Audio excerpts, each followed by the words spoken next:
Hello, my dear students. Welcome to your science class. Today we will study third part of lesson first, nutrition in plants.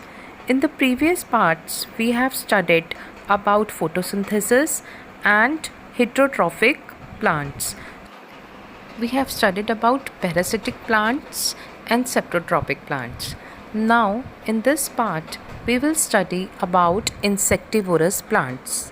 So, so those plants that obtain nutrients by trapping and digesting insects are called insectivorous plants. Those plants which use and derive its nutrients from the insects, जो भी plants अपना nutrients insect से derive करते हैं, अपनी food requirement insects से पूरी करते हैं, they are known as insectivorous plants. And in जो प्लांट्स की लीव्स होती हैं they are modified to trap insect, ताकि वो इस तरह से मॉडिफाई होते हैं ताकि वो इंसेक्ट्स को ट्रैप कर सके, पकड़ सके, उनको किल कर सके और उनको डाइजेस्ट कर सके. For example pitcher plant, Venus fly trap and sundew, these are examples of insectivorous plants. Now we begin with pitcher plant. Leaves are modified into pitcher-like structure to trap insects. Their leaves are in the shape of a pitcher, and the tip of the leaf is modified into a lid which can open and close. When insect comes and sit near the pitcher, what happens? The lid of the plant, it closes. So what happens? वो जो lid है वो close हो जाती है तो insect plant के अंदर ही कैप्चर हो जाता है, ट्रैप हो जाता है. And many digestive juices are present at the bottom of the picture that digest the proteins of the insect body. जो भी इंसेक्ट की बॉडी में प्रोटीन्स होते हैं उनको डाइजेस्ट कर लेते हैं and helps in the growth. Look this is picture plant.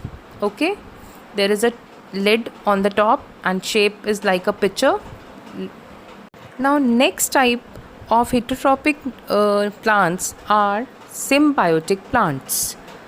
The plants that live with the mutual relationship with other organisms are called symbiotic plants. जब जो दो organisms एक mutual relationship में रहते हैं, that is known as symbiotic relationship, and both share nutrients and other resources without causing any harm. दोनों organism एक दूसरे को harm नहीं करते and they share their requirements. So that is known as symbiosis. And example of this type of relationship is lichens. It is a symbiotic association between algae and fungi. And algae provides nutrients to fungi, and fungi provides water, minerals and shelter to algae. Now we come to the most important part of the lesson. This is replenishing nutrients in the soil. Plants require lot of nitrogen to produce proteins, and the soil it become deficient of nitrogen after harvesting. Harvesting क्या होती है? जब cutting हो जाती है crops की तो क्या होता है, सॉइल जो है वो न्यूट्रिएंट्स उसके लॉस हो जाते हैं, कम हो जाते हैं, तो नाइट्रोजन डेफिशिएंट हो जाती है सॉइल.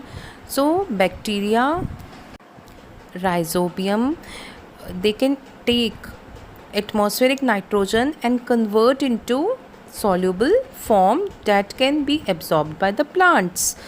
ये जो राइजोबियम बैक्टीरिया है वो एटमॉस्फेयर से नाइट्रोजन ले लेता है और उसको कन्वर्ट कर देता है सॉल्युबल फॉर्म में, which can be used by plants as nitrogen source.